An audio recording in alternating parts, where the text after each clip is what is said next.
Hello ladies and gentlemen, welcome back to the channel.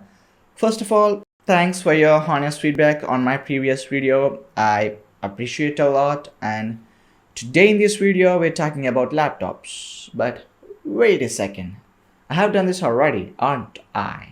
Well, for a change, this video is a continuation and is more focused on the practical stuff. So if you're interested, do keep watching.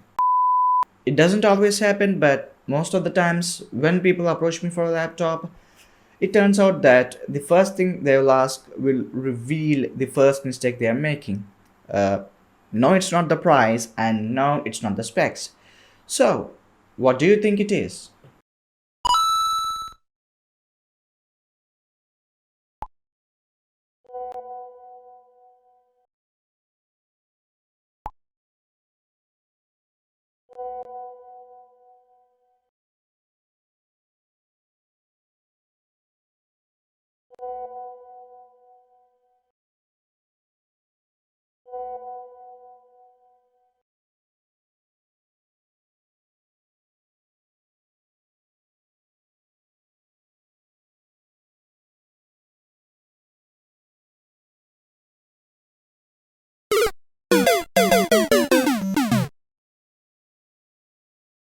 To be honest, there is nothing wrong in prioritizing a brand. But problems arise when we restrict ourselves to that only brand. Of course, I get it. People choose brands like HP and Dell because they're well established and are well known for their customer support. And as usual, they end up paying a premium for these brands. But I feel that the premium they are asking is not being justified these days. Look, I personally use an Acer Nitro 5, and in the first year itself I faced two hardware issues. And guess what? They fixed it free of cost without a single question asked. And I was 100%, like literally 100% satisfied with their customer support. Not only this, but almost all the major brands have become really good at after sales. And if you really want a premium support, then it's better to opt for an extended warranty. For example, consider we have two options. Option A is HP Pavilion X360, which is priced at 85,000 rupees with standard warranty, which of course you may or may not use. Option B is Acer Swift 5 with a better screen and a better GPU, which is priced at 70,000 rupees including 3-year extended warranty. For 15,000 less, you are getting a better laptop with a 3-year warranty, including accidental damage protection for the first year. So it's up to you. Choose option A, pay more and get less, or choose option B, pay less and get more. I personally choose option B, save some money and have some peace of mind. It's a win-win. Continuing with the video, the next thing to talk about is the display. And this is an interesting one. So, some people talk about the screen size, resolution and refresh rate. But I guess that there are two more things which you can either completely ignore or could be made as your utmost priority. First thing is how bright the display can get. This we may not find lacking until we put ourselves in a bright environment. And also the finishing on the screen. If it is matte, it would look fine, but if it is glossy, it's gonna reflect a lot of light and oftentimes we end up with an uncomfortable view. The second, and also one of the important aspects of a display, is color accuracy. Most of the laptops we see, or at least in our budget, don't come with a color accurate display. The result being what we see on the screen is not how it's supposed to look. Just take a look at this photo. This is the same picture on my phone and laptop. And as you can see, the colors look entirely different. The one on my laptop completely looks orange instead of red. This is the case with almost all the laptops that come with a lower color accuracy. For normal consumer, this may not seem like a big issue, but for people like me, who does a lot of photo and video editing stuff, well, this is a pretty major drawback. Plastic versus metal, it's everywhere. And there is no doubt that metals like aluminium and magnesium alloy are better than plastic. But it's not fair to say that every metal build is always better than a plastic build. There are a few laptops which are made of plastic and still have an exceptional build quality. So it's not the material but the actual construction that should matter. And this is something you can find with genuine reviewers. They don't just rely on spec sheet, and whenever they talk about build, they also talk about hinge. Hinge, which happens to be the pivot point of every laptop. This is something small that most of us completely ignore.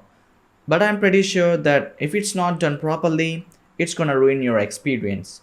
So, screen and build. These two things are pretty evident. Like, if I say one has a better screen and build than the other, you can see and feel the difference. But if I say one has a better keyboard than the other, well, for me it's better, but for you it could be a hit or a miss. Some people like tactile feedback and some like soft keys. And things like key travel, key spacing, key layout, people react and feel them in different ways. When I say keyboard, the only thing that comes into your mind and also the only thing that makes into the spec sheet is backlit keys. For some people, this could be a really important thing, and from a beginner to an expert, everyone appreciates and uses them. So this has become more of a necessity rather than being an optional feature. Having more of something sounds good, right? Well, not in practical terms. Let's say you have more of a screen, it becomes huge, or maybe more keys, the keyboard becomes congested. But having more ports adds to convenience. There is no optimal point or a specific number to say that these number of ports are required.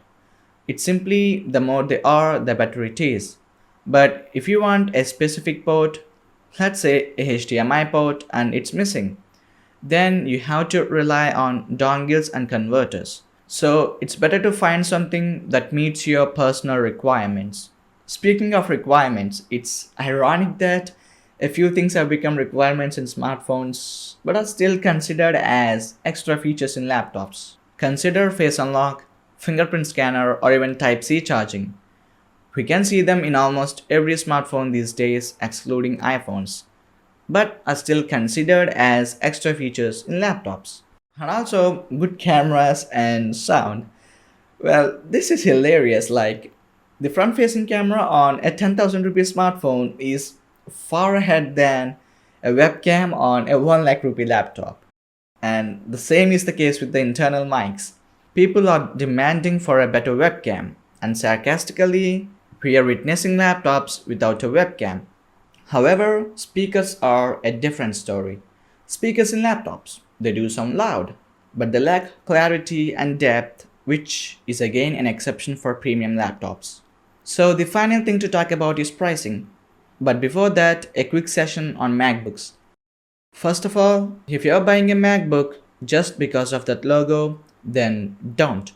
Perhaps you should think again. But if you're purchasing a MacBook because it's a MacBook, probably that's the only thing you need. A quick tip. If you're someone who's gonna purchase a MacBook right now, then go with M1 chips.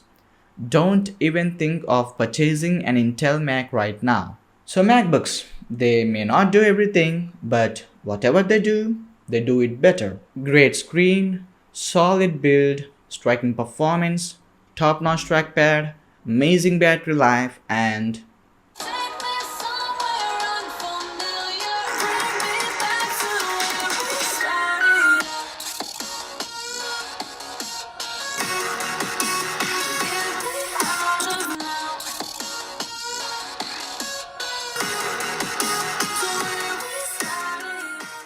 you heard it.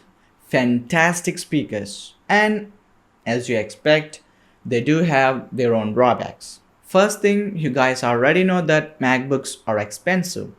Not only they are expensive to buy, but also expensive to maintain. Just for a battery replacement, it's gonna cost you a kidney. And two, there is absolutely zero upgradability that you can do. You have to live with what you buy. You cannot upgrade RAM or SSD in the future.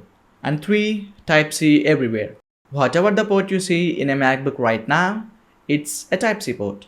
So to use any accessories like a pen drive or an external hard disk, you have to buy separate dongles and converters and carry them with you. If you want a MacBook, then you should have a valid reason.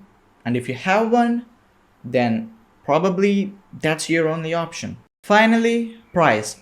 What to pay for and how much to pay. This is a bit tricky. Okay, after a lot of searching and filtering, I end up with either one or two laptops that fit in my budget. And also, I search for laptops that are above 60,000 and pick two or three from them. And now I have to wait for any discount sale or a price drop to show up. I know it's gonna take a lot of time, and that's the reason I tell my friends to choose at least 2 weeks before purchasing. And finally, when a deal or a discount sale shows up, I can either buy a laptop at a lower price or opt for the more expensive ones that come in my budget right now.